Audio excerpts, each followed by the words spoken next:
I made some bone broth for the dogs, and I thought I would show it to you. So this is literally just bones, enough water to cover the bones, and a couple tablespoons of apple cider vinegar. The apple cider vinegar helps the bones to break down in here. So this is what I've got. This has been cooking. These are really big bones.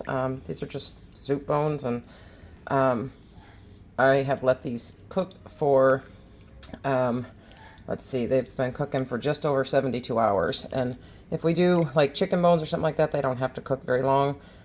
Maybe 24 hours I'll let those cook, but these bigger bones take longer to break down, and I don't want to have to freeze them again and reuse them. I'd rather just get everything out of them at one time, but you can opt to freeze them and reuse them. A lot of people boil the bones a couple times. I just don't. I want to be done with them and throw them away and then save for the next batch. If you don't have soup bones, you can, any of your steaks or chicken or pork chops, whatever you eat, just save all your bones, I put them in a Ziploc in the freezer, and I save them until I have enough to fill a crock pot, and then I just turn it on, put some water and ACV in there, and I let it go for anywhere between 2 and 3 days. So I'll drain all of the, I will pull the bones out of here, and then I'll let it sit. And see, the bones did have some meat on them, and that's okay. The dogs, I mean, still pull it out. I don't leave that in there. I pull it all out. The dogs will love it. So I pull all of this out, and then I'll let it sit. I'll let you see what it looks like once I get all this out. I'll be right back. Okay, this is what it looks like.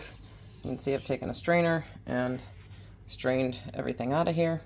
And now I'm just going to let this sit. And whenever the crock pot will take a little while to cool off. So I leave it on high for the first 12 hours, and then I turn it down to low and let it go for a couple days. So I'll just let this sit with the crock pot not on. It's off. So I'm going to let this sit here, and the fat will rise to the top. And then once it solidifies, I can scrape the top off, and what's left below should be bone broth. And if we're lucky, sometimes it sets up. I never have the greatest of luck with consistency, but sometimes it sets up and the bone broth itself will get gelatinous. And this is the reason why we make it, because this is a great alternative for, the bone broth is just healthy, period, but it's a great alternative for if you have, instead of feeding gelatin, because the quality gelatins are really expensive. So this is what we do if you have any dogs that have any arthritic conditions. Really, it's just good for their overall health, as it is good for our human overall health. But you can kind of see how the marrow came out of this bone here.